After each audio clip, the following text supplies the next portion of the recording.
Car में राजा Richard तृतीय अपने साथ जो रहस्य लेकर कब्र में गए उनका खुलासा हुआ। 2014 में डीएनए परीक्षण से साबित हुआ कि पार्किंग स्थल के नीचे मिला कंकाल राजा रिचर्ड तृतीय का ही था। डीएनए हमें यही बता रहा है। इसलिए वाई क्रोमोसोम पर किए गए अध्ययन से मुझे पता चला कि रिचर्ड तृतीय और उनके पुरुष वंशजों के बीच कोई संबंध नहीं है जो आज जीवित हैं। लेकिन पुरुष के वाई गुणसूत्र पर किया गया दूसरा परीक्षण विफल रहा। परिणाम पूर्णतः असंगत था। इससे एक बड़े घोटाले की आशंका थी, लेकिन दुनिया को बताया गया कि यह एक अनसुलझा रहस्य है। जी हां, इसके बारे में 2025 में हुए नए निष्कर्षों ने उस रहस्य को पूरी तरह से उजागर कर दिया है, जिससे पता चलता है कि मूल खोज किसी के भी स्वीकार करने की हिम्मत से कहीं अधिक भयावह थी। सच्चाई महज बेवफाई का मामला नहीं है। यह एक ऐसा झूठ है जिसने सदियों तक राजशाही सत्ता को परिभाषित किया। लेस्टर का चमत्कार। यह किसी खराब मजाक की शुरुआत जैसा लगता है। एक राजा को पार्किंग स्थल के नीचे दफना दिया गया। 527 वर्षों तक राजा रिचर्ड तृतीय की कहानी यहीं समाप्त हुई। वह युद्ध के मैदान में शहीद होने वाले अंतिम अंग्रेज राजा थे। 1485 में बोसवर्थ फील्ड की लड़ाई में उनकी मृत्यु हो गई। वह प्लांटाजेनेट राजवंश के अंतिम राजा थे और उनकी मृत्यु के साथ दशकों तक चले क्रूर गुलाबी युद्धों का अंत हुआ। उनके विजयी शत्रु ट्यूटर, जिनका नेतृत्व नए राजा हेनरी अष्टम कर रहे थे, उन्हें सबक सिखाना चाहते थे। उन्होंने उनके नग्न शरीर को घोड़े पर लादकर लीसेस्टर की सड़कों पर घुमाया। यह अपमान का चरम कृत्य था, पूरे इंग्लैंड के लिए एक संदेश। यह राजवंश अब समाप्त हो चुका है।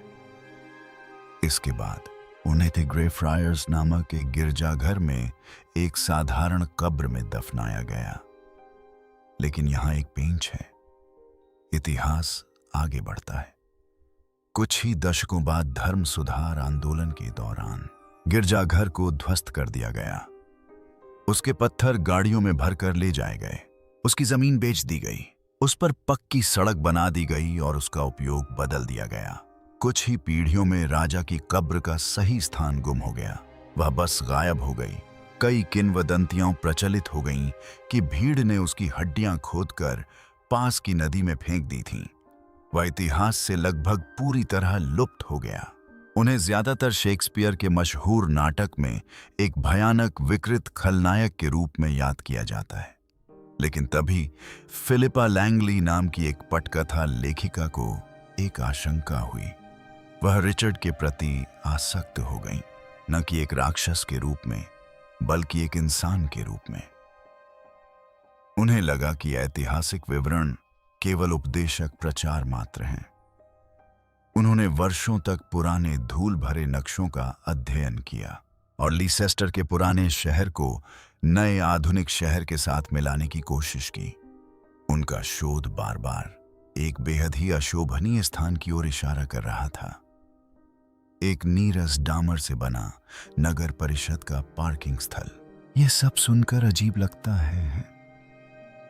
सबको लगा कि यह एक कोरी कल्पना है, समय और पैसे की पूरी बर्बादी। उसे बार बार कहा गया कि वह नदी में है, कब्र नष्ट हो चुकी है और वह एक भूत का पीछा कर रही है। लेकिन उसने लेस्टर विश्वविद्यालय को एक जोखिम उठाने के लिए मना लिया। अगस्त 2012 में उन्होंने खुदाई शुरू की। उन्होंने डामर के बीचों बीच लगभग 6 फीट चौड़ी और 50 फीट लंबी एक साफ सुथरी खाई खोदी और नीचे की सख्त मिट्टी तक पहुंच गए।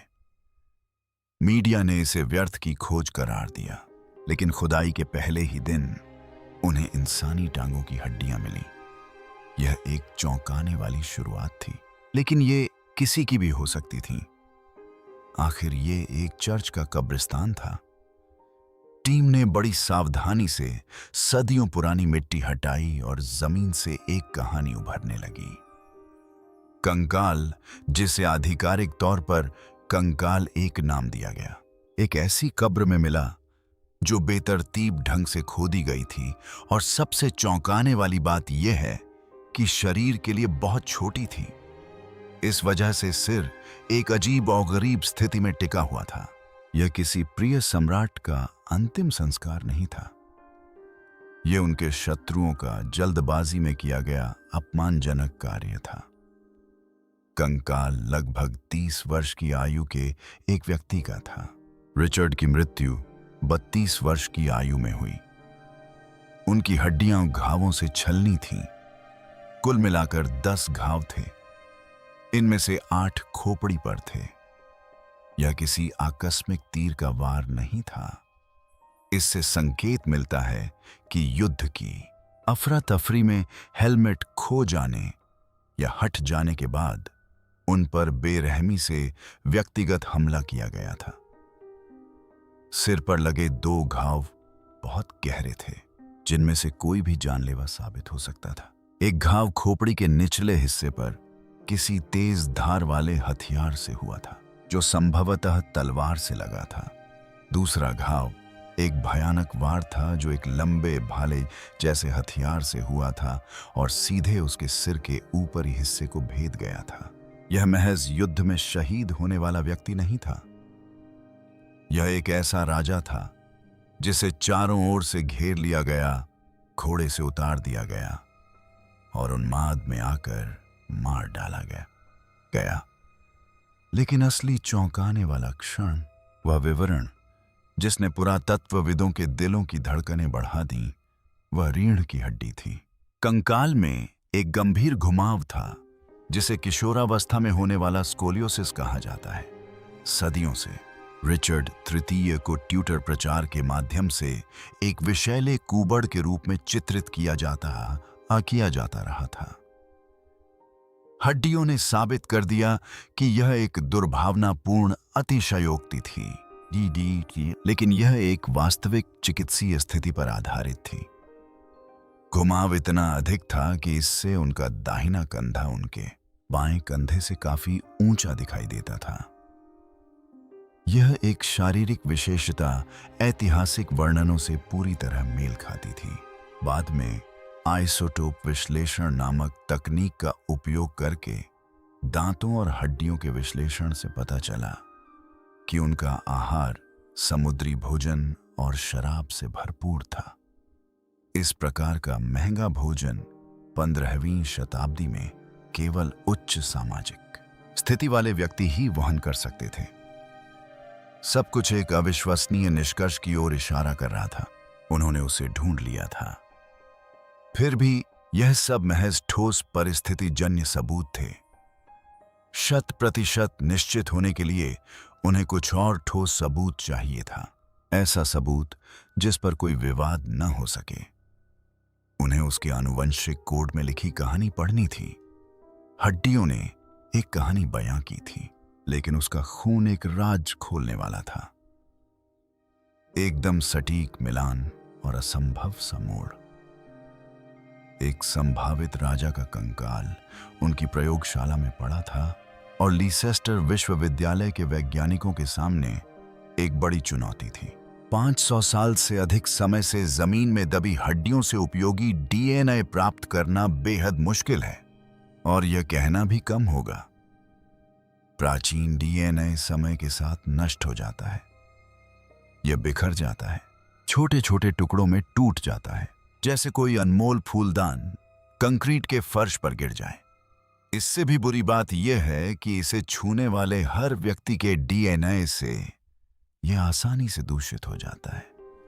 हम बात कर रहे हैं त्वचा की एक कोशिका की छींक की या किसी पुरातत्वविद के एक बाल की। आनुवंशिकी विद डॉक्टर ट्यूरी किंग के नेतृत्व वाली टीम को रोगाणु मुक्त स्वच्छ कक्ष की स्थितियों में काम करना पड़ा। उन्होंने पूरी सुरक्षात्मक किट पहनी हुई थी। वे इतिहासकारों से ज्यादा अंतरिक्ष यात्रियों की तरह दिख रहे थे। उन्होंने राजा के दांत और जांघ की एक घनी हड्डी, फीमर में सावधानीपूर्वक छेद किया। यह संरक्षित आनुवंशिक सामग्री को खोजने के लिए सबसे अच्छी जगहें हैं जो मौसम के प्रभावों से सुरक्षित रहती हैं। उनका लक्ष्य सीधा था, एक जीवित रिश्तेदार को ढूंढना और देखना कि डीएनए मेल खाता है या नहीं। तो बात यह है, हमारे डीएनए का अधिकांश भाग जो हमारी आंखों का रंग और कद निर्धारित करता है, हर पीढ़ी के साथ बदलता रहता है। यह माता पिता और उनके माता पिता का मिश्रण होता है। सदियों पुरानी वंशावली का पता लगाने के लिए यह उपयोगी नहीं है, लेकिन इसके दो अपवाद हैं। पहला है माइटोकॉन्ड्रियल डीएनए या एमटीडीएनए। अधिकांश लोगों को यह जानकारी नहीं होती कि मातृपोषी डीएनए एमटीडीएनए केवल माता से ही उसकी सभी संतानों में जाता है। पिता का एमटीडीएनए उनके साथ ही समाप्त हो जाता है। इसका अर्थ है कि आपका एमटीडीएनए आपकी माता के एमटीडीएनए के समान है और आपकी माता का एमटीडीएनए उनकी माता के एमटीडीएनए के समान है, और यह सिलसिला आगे भी जारी रहता है। यह एक संपूर्ण पारिवारिक पहचान है जो मातृवंश के माध्यम से हजारों वर्षों से लगभग अपरिवर्तित रूप से हस्तांतरित होती रही है। रिचर्ड तृतीय की कोई जीवित संतान नहीं थी। उनका एकमात्र वैध पुत्र एडवर्ड ऑफ मिडिल था, लेकिन रिचर्ड की एक बड़ी बहन थी, एनी ऑफ यॉर्क। इतिहासकार जॉन एश डाउनहिल के नेतृत्व में वंशावली विशेषज्ञों ने ऐतिहासिक जासूसी के एक अद्भुत कार्य को अंजाम देने के लिए वर्षों तक मेहनत की। उन्होंने एनी ऑफ यॉर्क के वंश का पता लगाया, उनसे लेकर उनकी पुत्री की पुत्री और इसी तरह 17 पीढ़ियों तक। आज के समय में उन्हें अंततः 2 जीवित वंशज मिले। एक थे माइकल इब्सन, जो कनाडा में जन्मे और लंदन में रहने वाले फर्नीचर निर्माता थे। दूसरी थी वेंडी डाल्डिग, जो उनकी दूर की चचेरी बहन थीं। दोनों ने डीएनए के नमूने देने पर सहमति जताई और वैज्ञानिक जांच के लिए अपने गालों से स्वैब लिए। इसके बाद प्रयोगशाला ने 500 साल पुराने कंकाल से खंडित एमटीडी डीएनए निकालने की कठिन प्रक्रिया शुरू की। उन्हें इसे जोड़ना पड़ा, संदूषण से मुक्त करना पड़ा, और फिर इसकी तुलना माइकल इब्सन के आधुनिक स्वच्छ माइटोकॉन्ड्रियल डीएनए से करनी पड़ी। जब परिणाम आए तो टीम को अपना जवाब मिल गया। यह पूरी तरह मेल खाता था। कंकाल एक का माइटोकॉन्ड्रियल डीएनए माइकल इब्सन के डीएनए से बिल्कुल मेल खाता था। उनके द्वारा साझा किया गया माइटोकॉन्ड्रियल डीएनए का विशिष्ट प्रकार, जिसे हैप्लो समूह जे के नाम से जाना जाता है, वास्तव में काफी दुर्लभ है। यह यूरोपीय आबादी के केवल एक छोटे से हिस्से में पाया जाता है। इसके संयोग होने की संभावना बहुत कम थी। पुरातत्वीय साक्ष्य युद्ध के घाव, स्कोलियोसिस और अब आनुवंशिक प्रमाण, ये सब बातें निर्विवाद रूप से सिद्ध हो गईं। फरवरी 2013 में लीसेस्टर विश्वविद्यालय ने दुनिया को बताया कि कार पार्क में मिला कंकाल निस्संदेह राजा रिचर्ड तृतीय का ही था। रहस्य सुलझ गया। पूरी दुनिया ने जश्न मनाया, लेकिन वैज्ञानिकों का काम अभी खत्म नहीं हुआ था। उन्हें एक और परीक्षण करना था, और यह पर्यवसान परीक्षण पूरी कहानी को पूरी तरह से उजागर कर देगा। उन्होंने दूसरे प्रकार के विशेष डीएनए वाई गुणसूत्र का अध्ययन करने का फैसला किया। यह डीएनए का वह हिस्सा है जो केवल पिता से पुत्र में जाता है, ठीक उसी तरह जैसे एमटीएनए माता से बच्चे में जाता है। यही वह विशेषता है जो पुरुष को पुरुष बनाती है, और यह पैतृक वंश की पहचान भी है। सैद्धांतिक रूप से रिचर्ड तृतीय का वाई क्रोमोसोम उनके पुरुष वंशजों से मेल खाना चाहिए। टीम ने बुफोर्ड के 5वें ड्यूक हेनरी समरसेट के जीवित पुरुष वंशजों का पता लगाया। ये पुरुष राजा एडवर्ड तृतीय के ज्ञात और प्रमाणित वंशज थे। जो रिचर्ड के परदादा थे। यदि वाई गुणसूत्र मेल खाते तो यह पहेली का अंतिम महत्वपूर्ण टुकड़ा होता। नमूनों का परीक्षण किया गया, डेटा का विश्लेषण किया गया और परिणाम पूरी तरह से 100% बेमेल निकला। वे बिल्कुल भी मेल नहीं खाते थे, दूर दूर तक भी नहीं। राजा की पैतृक डीएनए वंशावली टूट गई थी। रिचर्ड तृतीय और उनके आधुनिक समय के रिश्तेदारों को अलग करने वाली 19वीं पीढ़ी में कहीं न कहीं किसी के पिता वह नहीं थे जो इतिहास की किताबों में दर्ज हैं। यह महज एक आनुवंशिक विसंगति नहीं थी, यह एक छिपे हुए शाही घोटाले का ठोस वैज्ञानिक प्रमाण था। डीएनए ने झूठ को साबित कर दिया, लेकिन शाही वंश में यह कहां हुआ? प्लांटाजेनेट झूठ। वाई गुणसूत्र के परिणामों ने इतिहास जगत में हलचल मचा दी। यह महज एक बेमेल नहीं था, यह एक आनुवंशिक असंभवता थी। डीएनए एक झूठे पितृत्व की कहानी बयां कर रहा था, जो शाही परिवार के वंश वृक्ष में कहीं न कहीं हुई बेवफाई के लिए इस्तेमाल किया जाने वाला एक सभ्य वैज्ञानिक शब्द है। उस समय कई लोगों ने इस बात को नजरअंदाज कर दिया कि यह महज महल की गपशप नहीं थी, इसके बहुत बड़े और धरती को हिला देने वाले परिणाम थे। प्लांटाजेनेट राजाओं का सिंहासन पर पूरा दावा, जिसके लिए उन्होंने गुलाबों के युद्धों में लड़ाई लड़ी और अपनी जान गंवाई, पिता से पुत्र तक अटूट उत्तराधिकार पर आधारित था। उनका दावा था कि यह वंश ईश्वर द्वारा निर्धारित था। डीएनए से यह साबित हुआ कि यह वंश, जो उनकी शक्ति का आधार था, शुद्ध नहीं था। सबसे चौंकाने वाली बात यह है कि इस खोज से यह पता चला कि किसी समय एक कुलीन महिला ने अपने पति के अलावा किसी और से संतान उत्पन्न की थी और उस बच्चे को वैध उत्तराधिकारी के रूप में पाला गया था, जिससे अंग्रेजी इतिहास का रुख बदल गया। तो आखिर यह महत्वपूर्ण घटनाक्रम कहां हुआ? यही वह सवाल था जिसका जवाब करोड़ों डॉलर में मिल सकता था। और यहीं से कहानी पेचीदा हो जाती है। हमारे शीर्षक में संशोधन का कारण यह है कि 2014 में प्रतिष्ठित पत्रिका नेचर कम्युनिकेशंस में प्रकाशित शोध पत्र वैज्ञानिक दृष्टि से उत्कृष्ट था, लेकिन जब इस सनसनीखेज खोज की बात आई तो टीम ने बहुत सावधानी बरती और यह कहना भी कम होगा। उन्होंने 2 मुख्य संभावनाएं प्रस्तुत की।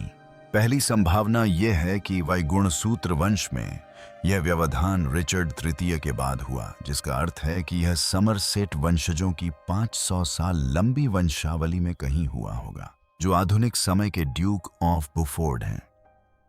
यह एक सुरक्षित व्याख्या थी। इसका मतलब यह होगा कि रिचर्ड का अपना वंश वैध था, लेकिन समरसेट वंश में से कोई एक वैध नहीं था। यह एक कुलीन परिवार के लिए मामूली घोटाला होता, लेकिन इससे राजशाही का इतिहास नहीं बदलता। यह इतिहास में एक मामूली घटना बनकर रह जाती। लेकिन फिर दूसरी संभावना भी थी जो बेहद अहम थी। यह अलगाव रिचर्ड तृतीय से पहले हुआ था। इसका मतलब यह होगा कि रिचर्ड, उनके भाई, जिनमें राजा एडवर्ड चतुर्थ भी शामिल थे, या उनके पिता अपने कथित पिताओं के जैविक पुत्र नहीं थे। यदि यह सच होता तो इसका अर्थ यह होता कि रिचर्ड तृतीय का उस सिंहासन पर कोई वैध वंशानुगत दावा नहीं था जिसके लिए उन्होंने संघर्ष किया और अपनी जेनी जान दे दी। और जरा सोचिए, इसका मतलब यह भी होगा कि उनके भाई राजा एडवर्ड चतुर्थ, जो टावर में कैद प्रसिद्ध राजकुमारों के पिता थे, भी नाजायज थे। इससे गुलाबों का पूरा युद्ध एक क्रूर 30 साल का संघर्ष बन जाएगा, जिसमें यह सवाल उठाया जाएगा कि किस परिवार का वंश सच्चा है। एक ऐसा संघर्ष जो पूरी तरह से आनुवंशिक झूठ पर आधारित होगा।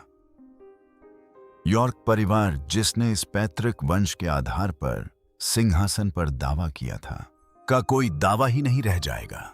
डॉक्टर के नेतृत्व में 2014 की टीम टॉकिंग ने दोनों संभावनाओं को समान महत्व दिया। उन्होंने निष्कर्ष निकाला कि यह परिवर्तन 19 पीढ़ियों में कहीं भी हो सकता था। वे इसका सटीक स्थान निर्धारित नहीं कर सके।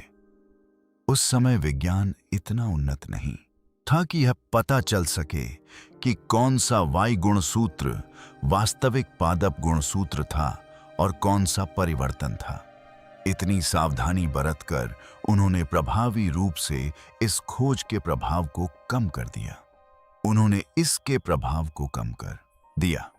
उन्होंने मुख्य बिंदु को दबा दिया। अधिकांश लोग यह नहीं समझते कि इसी अस्पष्टता ने दुनिया को अच्छी खबर पर ध्यान केंद्रित करने का मौका दिया। हमें राजा मिल गया और वाई गुणसूत्र के बेमेल होने को एक विचित्र अनसुलझी घटना मानकर नजरअंदाज कर दिया गया। यह मामला बेहद विस्फोटक था। इसने पूरे यॉर्क राजवंश और उसके बाद आने वाले ट्यूटर राजवंश की वैधता पर सवाल खड़ा कर दिया। इसके परिणाम इतने व्यापक और इतने भयावह थे कि वैज्ञानिक समुदाय ने इसे अनदेखा कर दिया। हर कोई इस बात से मुग्ध था कि आधुनिक विज्ञान ने एक राजा को खोज निकाला था, लेकिन वे यह भूल गए थे कि उसी विज्ञान ने यह भी साबित कर दिया था कि वह राजा नहीं था, कम से कम उन नियमों के अनुसार तो बिल्कुल नहीं जिनका पालन करते हुए वह जिया और मरा। सच्चाई यह है कि पितृत्व संबंधी ये झूठे मामले दुर्लभ नहीं हैं। आधुनिक आनुवंशिक अध्ययनों के अनुसार ये प्रति पीढ़ी लगभग 1 से 2% जन्मों में होते हैं। 500 वर्षों और 19 पीढ़ियों में कम से कम एक ऐसी घटना होने की संभावना बहुत अधिक हो जाती है। लेकिन यह कोई साधारण परिवार नहीं था। यह शाही परिवार था जहां वैधता ही सब कुछ थी। इस खोज से रिचर्ड की कहानी में एक दिलचस्प विडंबना जुड़ जाती है। ताज पर उसका अपना दावा अपने भतीजों टावर में कैद राजकुमारों को नाजायज घोषित करने पर आधारित था, और अब उनके खुद के डीएनए ने खुलासा किया कि पूरी अवधारणा शुरू से ही त्रुटिपूर्ण थी। 10 वर्षों तक कहानी यहीं अटकी रही, लेकिन अब जाकर इसका खुलासा हुआ है। 500 साल पुरानी अफवाह की पुष्टि हो गई है। 1 दशक तक शाही घोटाला इतिहास का सबसे चर्चित अनसुलझा मामला बना रहा। वह डेटा एक टिक टिक करते टाइम बम की तरह वहीं पड़ा रहा, बस तकनीक के आगे बढ़ने का इंतजार कर रहा था। और 2025 में आखिरकार ऐसा हो ही गया। हार्वर्ड और मैक्स प्लैंक इंस्टीट्यूट के आनुवंशिकीविदों के साथ काम कर रही लीसेस्टर विश्वविद्यालय की एक नई स्वतंत्र टीम ने royal blood line genomic reanalysis project शुरू किया। वे सिर्फ रिचर्ड की हड्डियों का दोबारा परीक्षण नहीं कर रहे थे, वे उस दरार का हमेशा के लिए सटीक पता लगाने वाले थे। 2014 की तुलना में उनकी तकनीक विज्ञान कथाओं जैसी थी। वे नई लंबी लाल अनुक्रमण विधियों का उपयोग करते हैं जो डीएनए के विशाल अखंड खंडों को पढ़ सकती हैं, न कि पहले की तरह केवल छोटे छोटे टूटे हुए टुकड़ों को। उन्होंने उन्नत प्रोटियोमिक विश्लेषण का भी उपयोग किया जो हड्डियों में मौजूद प्राचीन प्रोटीनों का अध्ययन करता है, और नई एपिजेनेटिक मैपिंग का भी उपयोग किया जो किसी व्यक्ति के जीवन काल के लक्षणों को प्रकट कर सकती है। तो बात यह है, नई टीम को और अधिक डेटा पॉइंट्स की जरूरत थी। रिचर्ड का वाई क्रोमोसोम X था, आधुनिक समरसेट का वाई क्रोमोसोम Y था। दोनों अलग थे। मूल टीम को यह नहीं पता था कि कौन सी वंश परंपरा वास्तव में असली है। इस समस्या को हल करने के लिए नई टीम को एक और निर्विवाद प्राचीन पुरुष वंश परंपरागत संबंधी की आवश्यकता थी। उन्हें एक नियंत्रण नमूने की आवश्यकता थी। उन्होंने वेस्टमिंस्टर एबे से Duke of Lancaster John of ground की कब्र से एक सूक्ष्म नमूना लेने की अनुमति प्राप्त की। John of ground Raja Edward तृतीय के पुत्र और रिचर्ड द्वितीय के चाचा थे। महत्वपूर्ण बात यह है कि वे वंश में संभावित व्यवधान होने से पहले ही जीवित रहे और उनका निधन हो गया। उनका डीएनए ही रोसेटा स्टोन साबित हुआ। टीम ने समरसेट के जीवित वंशजों पर एक अधिक गहन और जटिल विश्लेषण भी किया, जिसमें उन्होंने पीढ़ी दर पीढ़ी उनके वायुगुण सूत्र का पता लगाया और किसी भी प्रकार के व्यवधान के संकेतों की खोज की। नतीजे आ गए और वे चौंकाने वाले थे। सबसे पहले आधुनिक समरसेट परिवार के गहन विश्लेषण से 99% निश्चितता के साथ यह साबित हुआ कि उनकी वाई क्रोमोसोम वंशावली 15वीं शताब्दी तक अटूट थी। इससे पहली संभावना यानी सुरक्षित व्याख्या लगभग असंभव हो गई।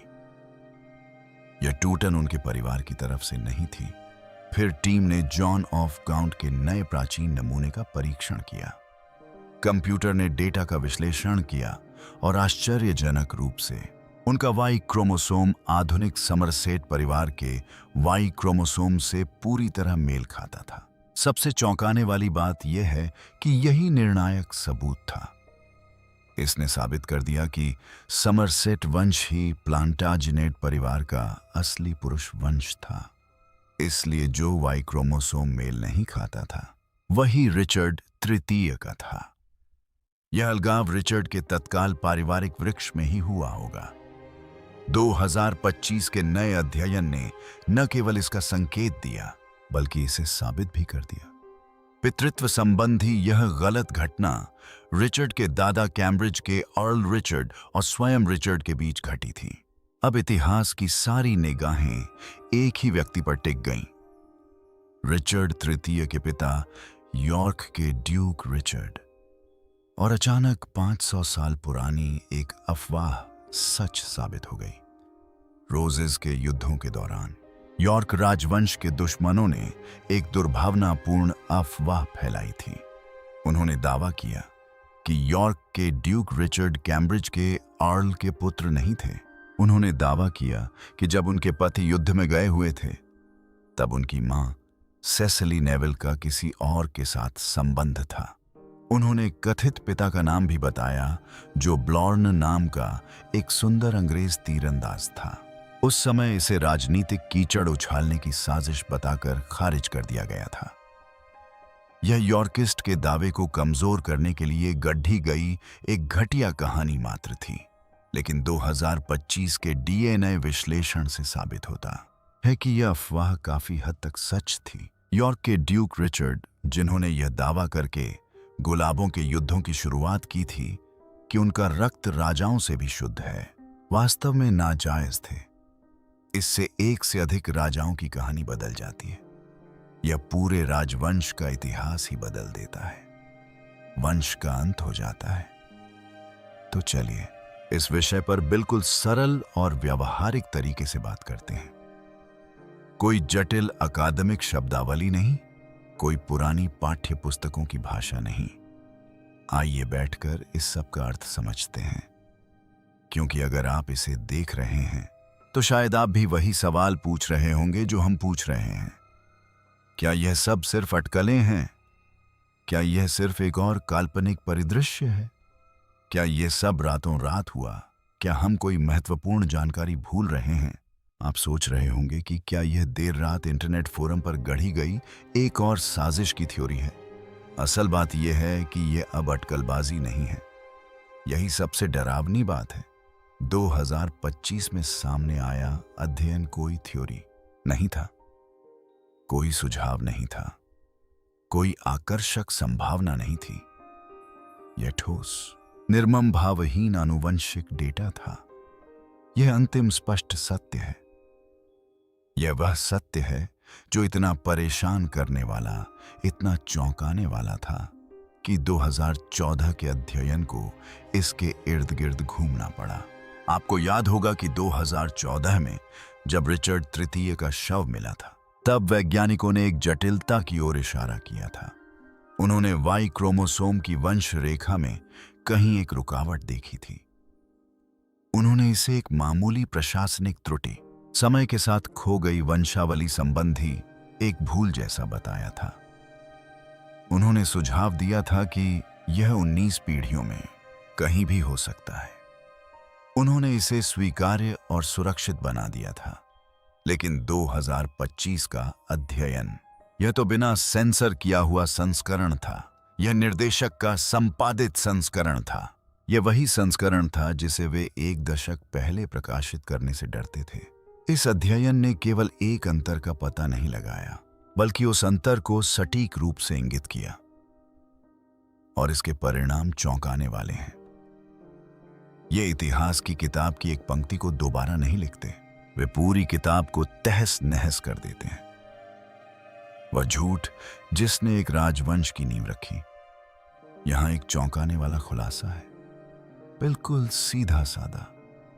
2025 के आंकड़े बिना किसी संदेह के साबित करते हैं कि रिचर्ड, ड्यूक ऑफ यॉर्क, वह व्यक्ति जिसने गुलाबों के युद्धों की शुरुआत की, 2 राजाओं का पिता, अपने कथित पिता Richard of Conisburgh Earl of Cambridge का पुत्र नहीं था। आनुवंशिक रूप से वे अजनबी हैं। इसका अर्थ है कि यॉर्क के ड्यूक रिचर्ड, जो संपूर्ण यॉर्कवादी राजवंश के मुखिया थे, नाजायज संतान थे। उनकी माता सेसिली नेविल एक ऐसे बच्चे से गर्भवती थीं जो उनके पति का नहीं था। वह किसी अज्ञात तीरंदाज, एक गुमनाम सिपाही या किसी राहगीर सैनिक के पुत्र हो सकते थे। हमें कभी पता नहीं चलेगा कि जैविक पिता कौन था।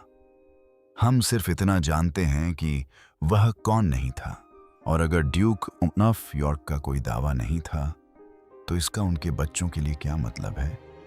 इसका मतलब है कि उनके बेटे राजा एडवर्ड चतुर्थ व सुंदर, लोकप्रिय, करिश्माई योद्धा राजा, जिसने युद्ध में उतरकर सिंहासन संभाला, का सिंहासन पर कोई आनुवंशिक अधिकार नहीं था। शून्य, बिल्कुल नहीं। इसका मतलब है कि एडवर्ड के बेटे टावर में कैद दुखद राजकुमार, वे 2 छोटे लड़के जिन्हें कैद कर लिया गया और इतिहास से गायब कर दिया गया, वे शुद्ध रूप से आनुवंशिक और कानूनी दृष्टिकोण से वे नाजायज उत्तराधिकारी थे। और इसका मतलब यह है कि हमारे नायक रिचर्ड तृतीय, ड्यूक ऑफ यॉर्क के दूसरे पुत्र, जिन्होंने अपने भतीजों राजकुमारों को नाजायज बताकर ताज हथिया लिया था, वे भी नाजायज थे। यॉर्क का पूरा खानदान, वह श्वेत गुलाब गुट जिसने 30 साल का युद्ध छेड़ा, एक पूर्णतः मूलभूत आनुवंशिक झूठ पर आधारित था। वह पूरा 30 साल का युद्ध जिसने इंग्लैंड को तहस नहस कर दिया। एक ऐसा क्रूर संघर्ष जिसमें हजारों लोगों की जान गई। एक ऐसा युद्ध जिसमें पूरे पूरे कुलीन परिवार धरती से मिट गए। टॉटन जैसे युद्ध क्षेत्रों की कीचड़ और खून में लड़ा गया एक युद्ध, जहां कहा जाता है कि किसी भी अन्य अंग्रेजी युद्ध की तुलना में एक ही दिन में अधिक लोग मारे गए थे। यह सब व्यर्थ ही लड़ा गया था। यह लैंकेस्टर और यॉर्क, इन 2 परिवारों के बीच सिंहासन पर वास्तविक अधिकार को लेकर एक क्रूर और खूनी पारिवारिक कलह से टलनी थी। और यह नया आंकड़ा इस बात की पुष्टि करता है कि यॉर्क परिवार का सिंहासन पर कोई दावा नहीं था। यह वही भयावह खोज है जिसे 2014 में बड़ी सावधानी से संशोधित किया गया था। यह महज एक आकस्मिक घटनाक्रम नहीं था, यह सबसे महत्वपूर्ण घटनाक्रम था। वह घटनाक्रम जिसने इतिहास के एक पूरे अध्याय को अमान्य कर दिया। और अब 2025 की इस खोज ने न केवल एक मामले को बंद किया है, बल्कि इससे भी कहीं अधिक भयावह और डरावने सिद्धांतों के लिए द्वार खोल दिए हैं। इतिहासकारों और शोधकर्ताओं को अब नए नए सवाल पूछने पड़ रहे हैं। ये सवाल किसी धारावाहिक की कहानी जैसे लगते हैं, लेकिन अब ये बेहद विश्वसनीय प्रतीत होते हैं। क्या पता रिचर्ड ड्यूक ऑफ यॉर्क की मां, बेहद खूबसूरत और धर्मपरायण सेसिली नेविल, जिन्हें रबी की गुलाब कहा जाता था, जानती थीं कि उनका बेटा नाजायज है। आधिकारिक कहानी के अनुसार उनके पति आर्ल ऑफ कैम्ब्रिज युद्ध अभियान पर बाहर थे, जबकि उन्होंने एक स्वस्थ बेटे रिचर्ड को जन्म दिया। लेकिन क्या पता यह शुरू से ही एक सोची समझी साजिश थी। क्या पता उन्होंने जन्म का नाटक ही किया हो। ये नए आंकड़े एक हाशिए पर पड़ी थ्योरी, यानी किसान बेसिनट थ्योरी को अचानक मुख्य धारा में ला देते हैं। क्या होगा यदि उसका पति दूर हो और वह अपने पति के वंश को सुरक्षित करने और उससे भी अधिक अपनी शक्ति और अस्तित्व को बनाए रखने के लिए बेताब होकर एक बच्चा पैदा कर ले? ठीक क्या होगा यदि वह किसी स्थानीय किसान या नौकर से एक स्वस्थ बच्चे को ले आए, उसे अपना बताकर पेश करे और उसे उत्तराधिकारी के रूप में पाले? इस संस्करण में सेसिली नेविल भाग्य की निष्क्रिय शिकार या साधारण व्यभिचारी नहीं है। वह एक शातिर राजनीतिक दिमाग वाली महिला है, मध्ययुगीन सेर्सी लैनिस्टर जैसी, जो ये समझती थी कि गेम ऑफ थ्रोन्स में या तो आप जीतते हैं या फिर आपको किनारे कर दिया जाता है। यह नया सबूत एक ऐसी महिला का भयावह चित्र प्रस्तुत करता है जिसने एक हताश झूठ के बल पर पूरे युद्ध की नींव रखी होगी। एक और सवाल, क्या होता अगर यॉर्क के नाजायज ड्यूक के लंबे, सुंदर और अय्याश बेटे राजा एडवर्ड चतुर्थ को यह पता होता? क्या होता अगर वह अंदर ही अंदर जानता होता कि उसका पूरा दावा रेत पर टिका है? जरा सोचिए, उनके अपने भाई रिचर्ड तृतीय ने यह दावा किया था कि एडवर्ड ने महारानी एलिजाबेथ वुडविल से विवाह करने से पहले लेडी एलेनोर बटलर नामक एक अन्य महिला से विवाह पूर्व अनुबंध पर हस्ताक्षर किए थे। सिंहासन पर दावा करने के लिए रिचर्ड का पूरा कानूनी आधार यही था। उन्होंने दावा किया कि इस पूर्व अनुबंध ने एडवर्ड और महारानी के विवाह को अमान्य कर दिया, जिसके परिणाम स्वरूप उनके बच्चे यानी टावर में कैद राजकुमार नाजायज हो गए। सदियों से सभी यही मानते आए कि यह एक घिनौना झूठ था, रिचर्ड तृतीय द्वारा सत्ता हथियाने को सही ठहराने के लिए गढ़ा गया एक निंदनीय दुष्प्रचार था। लेकिन क्या होगा अगर यह सच हो? क्या तो गाना से मिमोनी है या होगा अगर एडवर्ड चतुर्थ यह जानते हुए कि उसका अपना वंश निष्फल है, किसी भी तरह से अपने बच्चों के दावे को सुरक्षित करने की कोशिश कर रहा हो?